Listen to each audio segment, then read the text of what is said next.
எல்லாத்துக்கும் happy new year.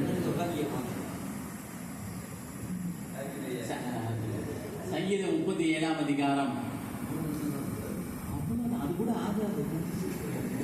சங்கீதம் 37ஆம் அதிகாரம் 6ஆம் வசனத்தில், உன் நீதியை வெளிச்சத்தை போலவும் உன் நியாயத்தை பட்ட பகலை போலவும் விலக பண்ணுவார். ஆண்டவர் என்றைக்கும் நமக்கு அநீதி நடக்கும் போது வேடிக்கை பார்க்கிறவர் அல்ல. இதுவரையில் உங்களுடைய சபையெல்லாம் திருடினதை எல்லாம் நான் கேள்விப்பட்டேன். அவர்களுக்கெல்லாம் நியாய தீர்ப்பு கொடுக்கிற வருடம் இது.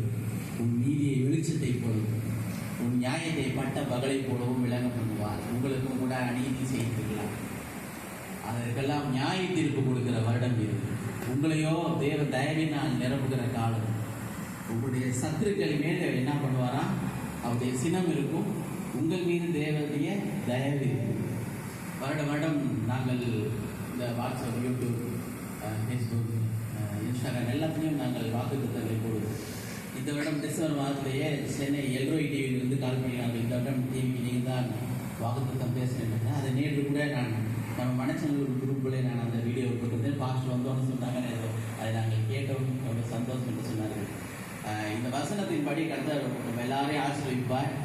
உங்களுக்கு நன்மை நடக்கும், உங்களுடைய சத்துருக்களுக்கு அடிவிடும். இப்போ தமிழக பாஷை விட அதான் சொல்லிட்டு போனாங்க. கர்த்தர் உங்களையும் ஆசீர்வதிப்பார்.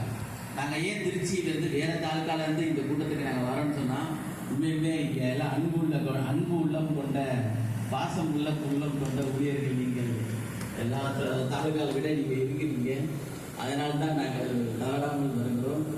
கர்த்தர் தாமே உங்கள் எல்லாரும் ஆசீர்வதிப்பாராக. பிள்ளைங்க கூட இன்னைக்கு ஸ்கூல் லீவு, அதெல்லாம் அவங்களையும் கூட்டு வந்துருக்கோம்.